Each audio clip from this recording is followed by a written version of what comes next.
Why do every single anti-drug crackdown fail? It isn't because we aren't trying hard enough. If anything, the police work harder now than ever. But the answer lies somewhere deeper, something most official reports refuse to touch. You need to stop looking at this purely as a moral failing, and start seeing it for what it really is, a sophisticated multi-billion-dollar parallel economy fueled by systemic rot. Let me explain exactly how this machine works, and why your current understanding of the situation is dangerously incomplete. It starts long before anyone gets arrested. Look closely at the recruitment phase. Established networks don't rely on force, they rely on psychology. Dealers know exactly which demographic is vulnerable, often teenagers, and they weaponize generosity. They hand out substances for absolutely free. Not cheap, but free. Their goal isn't profit at that moment, it's acquisition. They want to hook you, build an addiction within your tightest friend circles, create a dependency so deep that when the supply finally cuts off, you will go anywhere to pay back the debt. And let me tell you, that transition from curiosity to compulsion happens faster than parents realize.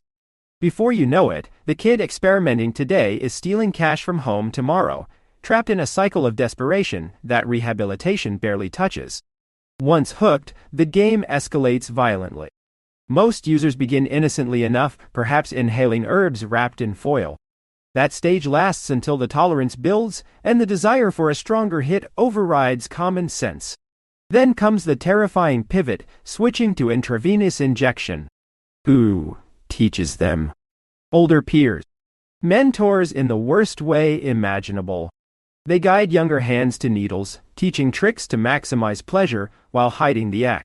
But here is the brutal math you ignore at your peril. Every time someone shares a needle, they share blood-borne viruses. HIV doesn't wait. Transmission rates spike exponentially in these clusters. Simultaneously, the dosage required to chase that same high keeps climbing.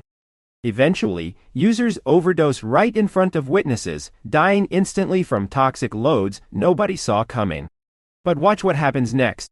Accessible veins, the easy targets in the arm and ligure destroyed. Scarred, collapsed, useless. Now, desperate, the addict seeks alternatives. Under the tutelage of those guides, they move injections to incredibly sensitive areas, hunting for vessels near vital organs.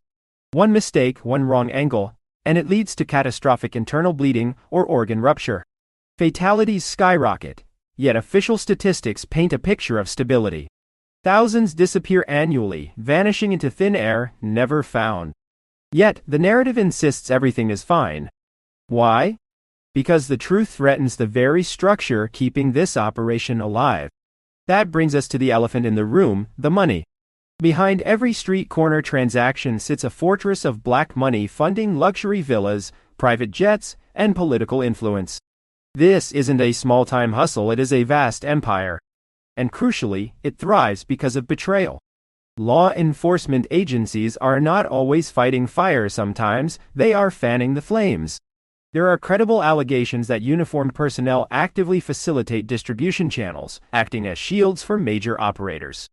Imagine walking into a government warehouse expecting security, only to find discarded medical waste and makeshift syringes left behind by corrupt insiders. Oversight hasn't just failed, it has been hijacked. This environment makes obtaining drugs shockingly simple.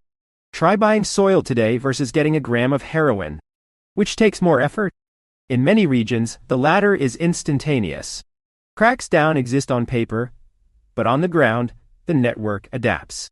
Messages pour in constantly from grateful addicts thanking investigators for shining light on their plight, proving that the demand side is screaming for help while the system screams denial. Meanwhile, our culture plays its part. Music videos glorify reckless stunts and drug-fueled parties as badges of manhood. Social media algorithms feed this toxicity 24/7. Combine that cultural glamour with a generation raised in digital isolation, and you have a powder keg waiting to ignite. And then there is the silence at home. Society tells parents to protect their children, yet we see youth gathering openly in public parks, exchanging needles under bridge arches, completely normalized in their eyes. Where did the warning come from? Often nowhere. Parental guidance evaporated years ago, replaced by peer validation. When tragedy strikes a mother, losing 3 sons to addiction, it feels like fate. But it is policy. It is a choice made by ignoring the obvious signs until it was too late. So, does copying Europe solve this? Portugal decriminalized possession and focused on rehab, achieving great success. Can we copy-paste that model here? Experts say no, not without a robust mental health infrastructure ready to catch everyone falling. Simply removing labels won't fix broken brains or empty pockets. True recovery requires compassion, yes, but also radical honesty. Former addicts shouldn't just be locked up, they should be elevated as mentors, living proof that escape is possible. Shame isolates them, empathy reintegrates them.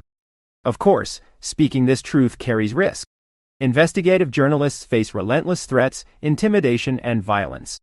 Cameras are turned away, doors slammed shut. Senior leaders view reporters as enemies, not partners. Yet, the push continues. Why? Because silence guarantees another decade of loss. Another family torn apart. Another life wasted on corrupted streets.